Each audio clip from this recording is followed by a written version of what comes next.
عزیز طلباء و طالبات، السلام علیکم، آداب۔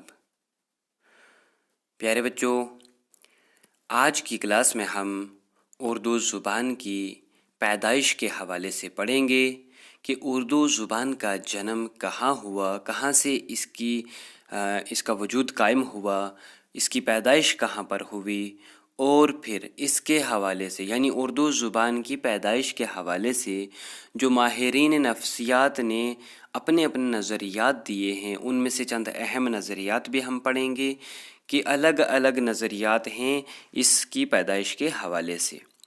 تو اس سے پہلے جو پچھلی کلاس میں ہم نے پڑھا ہے وہ ہم یہ چیز پڑھ چکے ہیں کہ اردو زبان کی بنیادی معلومات، اردو زبان اصل میں کیا ہے، اس کا نام کہاں سے آیا، معنی کیا ہیں، تو یہ تمام چیزیں ہم پڑھ چکے ہیں۔ حروف تہجی کیا ہیں، کتنے ہیں، ان کا استعمال کیسے کرتے ہیں، تو پچھلی کلاس میں ہم یہ پڑھ چکے ہیں۔ جس بچے نے نہیں پڑھی وہ کلاس تو وہ یہ پچھلے گروپ میں دیکھ لے، پچھلے جو لنک ہیں وہ کھول کے تو وہ لیکچر سن سکتا ہے۔ تو ہم نے یہ بھی پڑھا تھا کہ زبان کیا ہوتی ہے، 3 طرح کی ہے، تحریری، تقریری اور اشارتی۔ تو یہ زبان کے حوالے سے بھی معلومات ہم نے حاصل کی تھی۔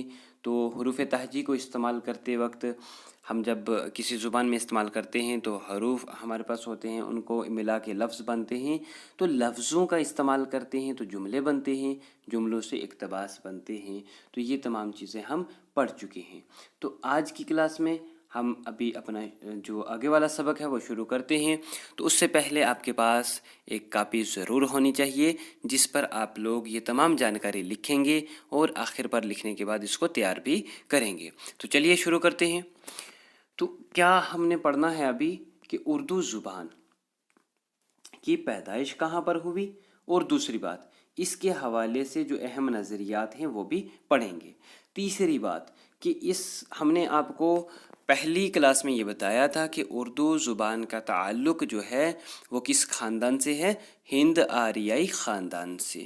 تو وہ ہند آریائی خاندان کے حوالے سے بھی ہم پڑھیں گے، ٹھیک ہے، کہ ہند آریائی خاندان کا مختصر پڑھیں گے کہ کیسے اردو زبان کا تعلق اس ہند آریائی خاندان سے ہے۔ تو یہ جانکاری بھی ہم حاصل کریں گے۔ تو آپ لوگ توجہ فرمائیں اور جو بھی جانکاری فراہم کی جا رہی ہے اس کو آپ لوگ ساتھ ساتھ میں لکھتے بھی جائیے۔ تو عزیز طلباء، ہر ایک زبان کا وجود تو قائم ہوتا ہی ہے۔ ماہرین زبان کیا ہوتے ہیں؟ زبان جاننے والے، زبان کے ماہر۔ تو ان میں سے ہم اگر بات کرتے ہیں تو ابھی اردو ادب میں اردو زبان کے حوالے سے کسی نے یہ بات نہیں کی ہوئی تھی کہ اردو زبان کی پیدائش کہاں ہوئی ہے، کیا ہے اردو زبان۔ تو سب سے پہلے محمد حسین آزاد، کون؟ آپ نے یاد رکھنا ہے یہ نام، محمد حسین آزاد جو ہیں، انہوں نے ایک کتاب لکھی ہے آب حیات۔ اس میں یہ چیز لکھی تھی کہ اتنی بات سے ہر کوئی واقف ہے کہ اردو زبان برج بھاشا سے نکلی ہے۔ کس نے کہا؟ یہ محمد حسین آزاد نے۔ یہ چیز آپ نے یاد رکھنی ہے کہ انہوں نے ایسے ہی یعنی ایک جس طرح سے عام بول چال میں ہم بات کرتے ہیں تو ایسے ہی ایک بات کی کہ اردو زبان برج بھاشا سے نکلی ہے۔ تو اس وقت پھر جو اردو دان تھے، اردو جاننے والے تھے، ان کو لگا کہ ہاں ہمیں اردو کے حوالے سے کھوج کرنی چاہیے، یہ معلومات حاصل کرنی چاہیے کہ اردو زبان کی پیدائش کہاں پر ہوئی ہے۔ تو حالانکہ یہ حقیقت نہیں تھی کہ اردو زبان برج بھاشا سے نکلی ہے، لیکن ان کے اس قول کی بڑی اہمیت ہے کیونکہ سب سے پہلے انہوں نے ہی یہ بات رکھی، تو جس کی بنیاد پر اردو زبان کی پیدائش کے حوالے سے پھر باقی والے جو ماہرین زبان تھے انہوں نے بھی کھوج کرنا شروع کی۔ تو اتنی بات آ گئی آپ کو سمجھ میں کہ اردو زبان کی پیدائش کے حوالے سے محمد حسین آزاد نے کیا کہا ہے کہ اردو زبان برج بھاشا سے نکلی ہے۔ یہ یاد رکھنی ہے آپ نے، ٹھیک ہے، شاباش۔ پھر دیکھیے حافظ محمود شیرانی ہیں، ان کی کتاب ہے پنجاب میں اردو۔ تو یہ اس میں کیا لکھتے ہیں کہ اردو زبان کی پیدائش کہاں پر ہوئی ہے؟ پنجاب میں۔ تو یہ بھی آپ نے یاد رکھنا ہے۔ آپ سے پوچھا جاتا ہے کہ یہ نظریہ کس کا ہے؟ پنجاب میں اردو، یعنی اردو پنجاب میں پیدا ہوئی، تو یہ کس کا ہے؟ حافظ محمود شیرانی میں، حافظ محمود شیرانی کا یہ نظریہ ہے۔ تو یہ تمام چیزیں ہم آگے تفصیل کے ساتھ پڑھیں گے، لیکن یہاں پر آپ کو بتانے کا مقصد صرف اتنا ہے کہ اردو زبان کی بنیاد یعنی جو بنیادی تعارف ہے، بنیادی معلومات ہے، آپ اس سے واقف ہو جائیں، تاکہ آپ کو جب ہم آگے نصابی کتاب شروع کریں تو وہاں پر یہ تمام چیزیں آپ کے ذہن میں ہوں کہ اردو زبان کیا ہے، کہاں سے آئی ہے۔ تو یہی تبھی تو ہم اس کو پڑھ رہے ہیں۔ آگے دیکھیے نصیر الدین ہاشمی ہیں، یہ تمام ماہرین زبان ہیں۔ تو نصیر الدین ہاشمی کی کتاب کا نام ہے دکن میں اردو۔ تو آپ کو نام سے ہی پتہ چل گیا ہوگا تو ان کا کیا کہنا ہے کہ اردو کی پیدائش دکن میں ہوئی ہے۔ آگے بات سمجھ میں؟ شاباش۔ چلیے آگے دیکھتے ہیں، اور بھی ہیں کچھ، وہ کیا فرماتے ہیں۔ تو اسی طرح سے ایک ہیں سید سلیمان ندوی، تو یہ کیا فرماتے ہیں کہ اردو کی پیدائش سندھ میں ہوئی ہے۔ کیوں کہتے ہیں یہ کہ اردو کی پیدائش سندھ میں ہوئی ہے؟ کیونکہ ان کا ماننا یہ ہے کہ مسلمان جب پہل ہندوستان میں آئے تو وہ سندھ کے علاقے میں آباد ہوئے تھے۔ پنجاب سندھ کا نام آپ نے سنا ہوگا۔ تو سندھ کے علاقے میں مسلمان آباد ہوئے، تو مسلمانوں کی وجہ سے یعنی مسلمانوں نے دین کی تبلیغ کے لیے اسی زبان کو چنا، تو اس لیے اردو کی پیدائش ہے، جنم بھومی ہے، وہ سندھ میں ہوئی۔ تو حالانکہ یہ کچھ حد تک یہ بات درست ہے کہ مسلمانوں کی وجہ سے اردو زبان کو فروغ ملا، لیکن مسلمانوں کے آنے سے یا سندھ میں اردو کی پیدائش ہوئی یہ بات درست نہیں ہے۔ کیوں؟ کیونکہ جو بعد والے ماہرین زبان ہیں انہوں نے ان کے نظریے کو رد کیا۔ عزیز طلبہ، اسی طرح ہمارے پاس بہت سارے اور بھی نظریے آتے ہیں، جیسے سر سید احمد خان نے یہ نظریہ دیا تھا کہ اردو کی پیدائش دہلی میں ہوئی ہے، ٹھیک ہے۔ تو لیکن یہ بات بھی کسی حد تک درست ہے، لیکن مکمل طور پر درست نہیں ہے۔ آخر کار ہمارے پاس ایک مستند نظریہ آتا ہے، یعنی جو قابل قبول نظریہ ہے، سب سے مقبول ترین، تو وہ ہے کس کا؟ مسعود حسین خان کا نظریہ۔ یہ آپ نے یاد رکھنا ہے۔ مسعود حسین خان کا نظریہ کیا ہے؟ انہوں نے جو زبان کے حوالے سے کتاب لکھی ہے وہ ہے مقدمہ تاریخ زبان اردو۔ یاد رکھنا بچوں، مقدمہ تاریخ زبان اردو۔ یہ تمام نظریے بھی اور کتابوں کے نام آپ اپنی کاپی پر لکھ لیں، کیونکہ یہ آپ کو بہت زیادہ آگے کام آنے والے ہیں۔ تو مسعود حسین خان فرماتے ہیں کہ اردو کی پیدائش دہلی کی گرد و نواح کی بولیوں، کہاں کی؟ دہلی کی گرد و نواح کی بولیوں کے میل ملاپ سے ہوئی ہے، میل جول سے ہوئی ہے۔ ان کا کہنا ہے کہ اردو زبان کی پیدائش کہاں ہوئی ہے؟ دہلی کے گرد و نواح۔ گرد و نواح آ گیا کہ دہلی کے ارد گرد آگے پیچھے کی جو بولیاں تھیں وہ جب آپس میں ملی ہیں، ان کے میل ملاپ سے اردو زبان کی پیدائش ہوئی ہے، اور یہ بات درست بھی ہے۔ کیوں؟ کیونکہ ہم نے آپ کو تفصیل سے بتانا ہے، مسلمان بھی آئے، اور جب ہند آریائی خاندان کے لوگ آئے تھے، ان میں جو پہلے دور میں، دوسرے تیسرے دور میں آتے ہیں، تو یہ لوگ جب آباد ہوئے دہلی کے گرد و نواح کے علاقوں میں، تو ان کا آپسی جو لین دین تھا، ایک دوسرے سے میل ملاپ تھا، تو وہاں سے ان کی الگ الگ بولیوں سے مل کے ایک نئی بولی جس نے جنم لیا تھا، اسی کو اردو زبان کا نام دیا گیا ہے۔ تو اس طرح سے ہم یہ مان سکتے ہیں کہ اردو کی جو جائے پیدائش ہے وہ دہلی اور اس کے گرد و نواح کے علاقوں میں ہوئی ہے۔ ٹھیک ہے شاباش، اتنی بات آ گئی سمجھ میں؟ کیا پڑھا ابھی تک؟ محمد حسین آزاد نے کہا اردو برج بھاشا سے نکلی ہے۔ حافظ محمود شیرانی نے کہا کہ اردو جو ہے اس کی پیدائش پنجاب میں ہوئی ہے۔ نصیر الدین ہاشمی کہتے ہیں اردو دکن میں پیدا ہوئی ہے۔ سید سلیمان ندوی کہتے ہیں کہ اردو سندھ میں پیدا ہوئی ہے، اور اس کے علاوہ مسعود حسین خان کہتے ہیں کہ اردو کی پیدائش جو ہے وہ دہلی کے گرد و نواح کے علاقوں میں، یعنی اردو کی پیدائش دہلی کے گرد و نواح کے علاقوں میں ہوئی ہے۔ ٹھیک ہے شاباش، تو یہ اپنے نظریے یاد رکھنے ہیں۔ تو اب ہم دیکھیں گے کہ اگر اردو زبان دہلی کے گرد و نواح کے علاقوں میں پیدا ہوئی ہے تو کیسے، اور جو چیز ہم نے آپ کو بتائی تھی، پہلے دن کہا تھا کہ اردو زبان کا تعلق ہند آریائی خاندان سے ہے، تو وہ کیسے ہیں۔ تو عزیز طلبہ، یہ چیز ہم آپ کو دوسری ویڈیو کلپ میں سمجھائیں گے۔ تو آپ لوگ جو ہے وہ پہلی جو ویڈیو آپ نے دیکھی ہے اس کو اچھے سے پھر سے دیکھیے، تو اگر آپ کو جو چیز سمجھ میں نہیں آئی وہ پوچھ سکتے ہیں، اور ایک بار پھر دیکھیں گے تو آپ کو اچھے سے سمجھ میں آئے گی۔ अज़ीज़ तलबा, इस वीडियो में हम उर्दू ज़ुबान का ताल्लुक़ किस ख़ानदान से है इस हवाले से पढ़ेंगे। तो वो हमने देखा है पिछली वीडियो में कि उर्दू ज़ुबान का ताल्लुक़ हिंद आर्याई ख़ानदान से है। तो ये हिंद आर्याई ख़ानदान कौन सा था, इसके साथ कैसे ताल्लुक़ है, तो इस हवाले से हम पढ़ेंगे। आप लोग गौर फरमाइए। इससे पहले हम पढ़ चुके हैं कि उर्दू ज़ुबान की पैदाइश के हवाले से जो अहम नज़रियात हैं हमने वो पढ़े हैं कि उर्दू ज़ुबान कहाँ पैदा हुई है। तो अब हम इस बात को प्रैक्टिकली, जिसको कहते हैं अमली तौर पर, समझेंगे कि कैसे इन लोगों के नज़रियात जो हैं ये कैसे दुरुस्त हैं कि कहाँ पर उर्दू की पैदाइश हुई है। ठीक है शाबाश। तो आप लोग तवज्जो फरमाएं, अब हम देखेंगे। तो हमने क्या बताया आपको कि उर्दू ज़ुबान की पैदाइश जो है या उर्दू ज़ुबान का ताल्लुक़ किससे है, हिंद आर्याई ख़ानदान से है। तो आप लोग इस बात को समझेंगे कि हिंद आर्याई ख़ानदान कहाँ से है और कौन सा है। देखिए, हिंदुस्तान में पहले पहल जो है वो बाहर के मुल्कों से लोग आए, यहाँ पर आके तजारत वगैरह करने लगे, या शुरू में आए यहाँ पर खाली जगह देख के अपनी बस्तियाँ जमाने लगे। तो उनमें से सबसे पहले जो यहाँ कौम आई थी वो थी आस्ट्रक, फिर थी द्रावड़, ये कौमों के नाम हैं, फिर थे तिब्बत चीनी जो चीन के इलाकों से आई थी। ठीक है।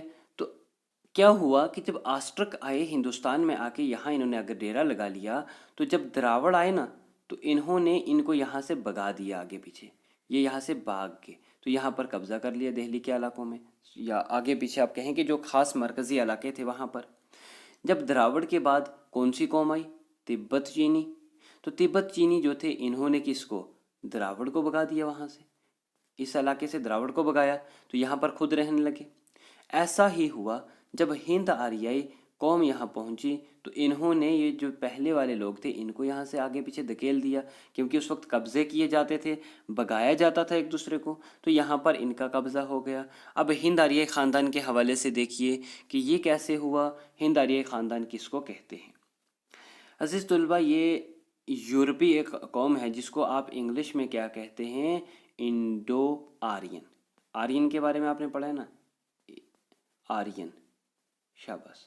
आर्यन जो कौम है उसके बारे में आपने पढ़ा होगा।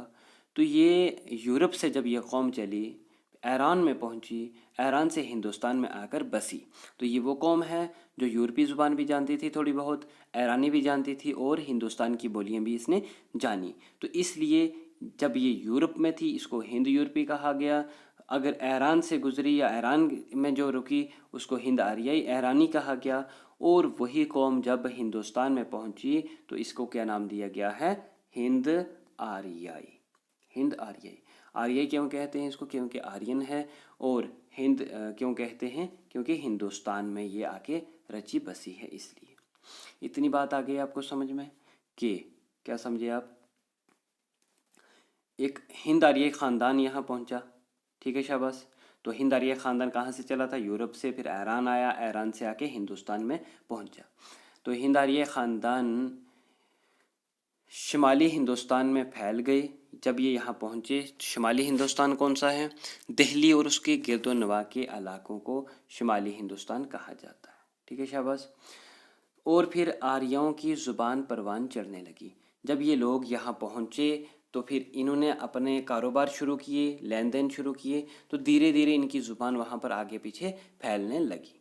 तो क्या किया जाता है बच्चों कि हिंद आर्याई ख़ानदान को 3 अदवार में तकसीम किया जाता है। याद रखना आपने, इसके 3 दौर हैं, दौर यानी पीरियड्स हैं। तो 3 दौर में क्या हुआ कि पहले दौर के लोग आए, उनका दबदबा रहा, फिर दूसरे तीसरे, तो ज़ुबान भी जो है उसमें भी तरक्की होती गई, परवान चढ़ती गई। तो वही चीज़ हम आपको इस टेबल के ज़रिए समझाएंगे कि कौन से 3 दौर थे और कैसे उन लोगों ने यहाँ पर अपनी ज़ुबानों को परवान चढ़ाया। देखो बच्चों, मुख्तसर तौर पर आपको बताएंगे हिंद आर्याई ख़ानदान के 3 दौर हैं। कौन से, कदीम हिंद आर्याई दौर, वस्ती हिंद आर्याई और जदीद हिंद आर्याई। ठीक है शाबाश। कदीम हिंद आर्याई कौन सा हुआ, पुराना, सबसे पहला, यानी 1500 कबल मसीह से लेकर 500 कबल मसीह तक, यानी इस दौर तक के जो लोग थे यहाँ पर आकर रचे बसे, उनको कदीम हिंद आर्याई कहा जाता है, उस दौर में शामिल किया जाता है। ये कौन सा दौर था, वैदिक दौर यानी वेदों का दौर था, संस्कृत का दौर था। इस दौर में संस्कृत ज़ुबान बोली जाती थी। लेकिन क्या हुआ, जब संस्कृत ज़ुबान एक ख़ास कौम या मज़हब तक या मज़हब के रहनुमाओं तक जो है महदूद रह गई, जो मज़हब के ठेकेदार थे उन्होंने कहा कि ये हमारी ज़ुबान है, पाक ज़ुबान है, हम बड़े लोग हैं, हम बोलेंगे। तो जो छोटी कौमें थी, छोटे लोग थे, उन्होंने टूटी फूटी ज़ुबान बोलना शुरू की इसी की। तो वो फिर क्या हुआ कि संस्कृत ज़ुबान एक महदूद होकर रह गई। तो जो आम लोग थे उन्होंने एक नई ज़ुबान निकाली, बोलना शुरू की, तो जिसको नाम दिया गया प्राकृत। तो प्राकृत के मानी है बिगड़ी हुई ज़ुबान, यानी टूटी फूटी ज़ुबान एक बोली जाने लगी लोगों के बीच में, जिसको प्राकृत का नाम दिया गया। तो वही प्राकृत का कौन सा दौर था, वस्ती हिंद आर्यई दौर, यानी दूसरा दौर, दरमियानी दौर। वस्ती होता है दरमियानी। तो ये दौर कब से कब तक है, 500 कबल मसीह से लेकर 1000 ईस्वी तक। ठीक है, शाबाश। तो प्राकृत के मानी क्या हुआ, बिगड़ी हुई जुबान। क्यों बिगड़ी हुई जुबान कहा गया इसको, क्योंकि संस्कृत बोलने वाले लोगों को जब वो संस्कृत नहीं बोलने दी गई ना, तो उन्होंने अलग से छोटी मोटे अल्फाज टूटे फूटे बोलना शुरू किए, तो जो एक नई जुबान का रूप अख्तियार कर गई, जिसको प्राकृत का नाम दिया गया। तो ये प्राकृत की भी आगे 5-6 किस्में होती हैं, बोलियां होती हैं। तो हमें मकसद ये है यहाँ आपको समझाने का कि उर्दू ज़ुबान के साथ क्या ताल्लुक़ है इसका, तो वो आप देखते जाइए। संस्कृत से क्या निकली, प्राकृत। प्राकृत की आगे 5 बोलियां थी, तो इनमें से इम्पॉर्टेंट जो है वो है शोरसिनी प्राकृत। क्यों, क्योंकि इससे आगे एक शाख निकलती है शोरसिनी अपभ्रंश। तो हुआ क्या अजीज़ तुलबा, ये जो प्राकृत थी, जब ये भी परवान चढ़ी, अच्छी अदबी ज़ुबान बनने लगी, तो जो लोग यहाँ पर, यानी मैंने आपको क्या बताया था कि जो लोग संस्कृत में यहाँ पर ठेकेदार बने हुए थे, उनको जब ये लगा कि प्राकृत भी बड़ी ज़ुबान बन चुकी है, तो वो ये कहने लगे कि नहीं, ये तो हमारी ज़ुबान है, हम इसको बोलेंगे, छोटे लोगों को बोलने की इजाज़त नहीं है। तो फिर क्या हुआ, प्राकृत भी जो थी, इसकी ये जो 5 बोलियां थी, ये भी महदूद हो गई एक कौम्बे तक। एक ही कौम्बा जो है वो इस ज़ुबान को बोलने लगा। तो अब क्या हुआ अजीज़ तुलबा, प्राकृत ज़ुबान बोलने वाले जो थे, यहाँ से उन्होंने, यानी जो छोटे लोग थे, आम जनता थी, आवाम थी, उन्होंने इस ज़ुबान को छोड़कर फिर से एक टूटी फूटी अपनी और बोलियों को जोड़कर अलग से एक ज़ुबान बोलने लगे, जिसको नाम दिया गया अपभ्रंश का। कौन सा नाम दिया गया, अपभ्रंश। तो अपभ्रंश का जो दौर है उसको क्या कहा जाता है, जदीद हिंद आर्याई दौर। कौन सा, जदीद हिंद आर्याई दौर। अब इसका क्या ताल्लुक है हमारी उर्दू ज़ुबान के साथ, देखिए। पहले संस्कृत से निकली प्राकृत, तो प्राकृत से निकली अपभ्रंश। पहला दौर था कदीम हिंद आर्याई दौर, दूसरा वस्ती, तीसरा जदीद। कदीम में बोली जाती थी संस्कृत, और वस्ती में बोली गई प्राकृत, और जदीद में कौन सी बोली गई, अपभ्रंश। ये बोलियों के नाम हैं, ज़ुबानों के नाम हैं। तो अपभ्रंश जो थी, इसकी भी 5 बोलियां थी, वही जो पीछे हमने देखी हैं किसकी थी, प्राकृत की, उनका ही नाम तब्दील करके, यानी शोरसिनी प्राकृत जो है उससे आगे निकली शोरसिनी अपभ्रंश। ऐसे ही हर एक बोली दूसरी से निकलती रही। तो आपने देखा संस्कृत से निकली प्राकृत, प्राकृत में शोरसिनी प्राकृत आई। जब शोरसिनी प्राकृत थी, इससे आगे कौन सी बोली निकली, शोरसिनी अपभ्रंश। तो शोरसिनी अपभ्रंश जो है, इसकी आगे 5 बोलियां हैं, सॉरी, मगरबी हिंदी और मशरकी हिंदी 2 ग्रोह बनते हैं। ठीक है। अब जो मगरबी हिंदी है, ये उर्दू अदब में अहमियत रखता है। क्यों अहमियत रखता है, आप समझिए इस चीज़ को।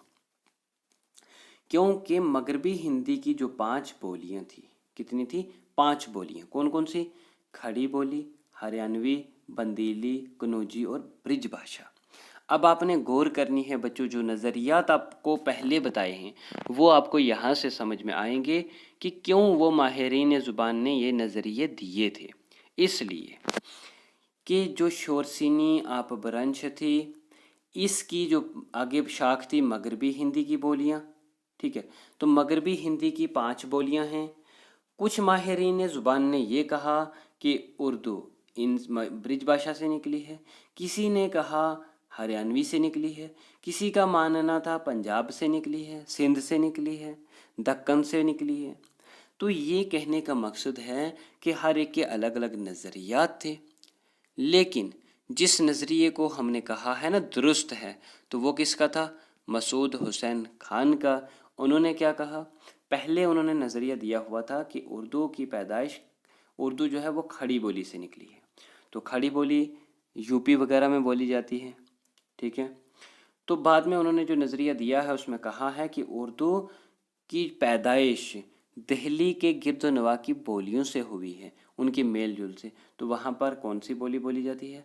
उनका इशारा है खड़ी बोली और हरियाणवी की तरफ। तो बात समझ में क्या आई कि उर्दू ज़ुबान की पैदाइश खड़ी बोली और हरियाणवी से हुई है, यानी इनसे निकली हुई, इनके मेल जोल से उर्दू ज़ुबान वजूद में आई है। तो यहाँ तक आपको समझ में आया कि उर्दू ज़ुबान कैसे पहुँची हमारे तक। पहले हिंद आर्य कौम यहाँ हिंदुस्तान में पहुँची, ठीक है। उसके 3 दौर बन गए। पहले दौर में संस्कृत बोली गई, दूसरे दौर में प्राकृत बोली गई, शोरसिनी प्राकृत से आगे निकली शोरसिनी अपभ्रंश। जो जदीद हिंद आर्य का दौर था इसमें अपभ्रंश का दौर है। तो ये जो शोरसिनी अपभ्रंश है इससे आगे मगरबी हिंदी की बोलियां आती हैं 5, और इनमें से जो जिन बोलियों से आगे उर्दू निकली है तो वो है खड़ी बोली और हरियाणवी हैं। तो इन बोलियों के मेल जोल से उर्दू ज़ुबान वजूद में आई है। तो इस तरह से जो मसूद हुसैन खान का नज़रिया है वो ये है। लेकिन जो मोहम्मद हुसैन आज़ाद का नज़रिया है तो उनका मानना है कि उर्दू ज़ुबान ब्रिज भाषा से निकली है, तो वो यहाँ पर इस चीज़ को कहते हैं। तो इस तरह से आप समझे उन नज़रियात के हवाले से। तो अब मुझे उम्मीद है कि आपको ये चीज़ समझ में आ चुकी है कि किस तरह से कहा जाता है कि उर्दू ज़ुबान का ताल्लुक़ कि हिंद आर्य ख़ानदान से है, वो बात भी समझ में आ गई।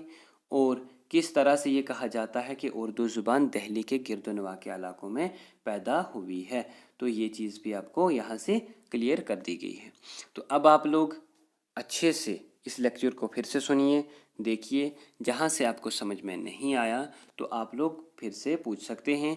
तो कोशिश करिए वीडियो को 2 बार देखें ताकि आप चीज़ों को अच्छे से समझ सकें। तो इस वीडियो में इतना ही। अब आगे जो है वो हम उर्दू अदब के हवाले से जानकारी हासिल करेंगे।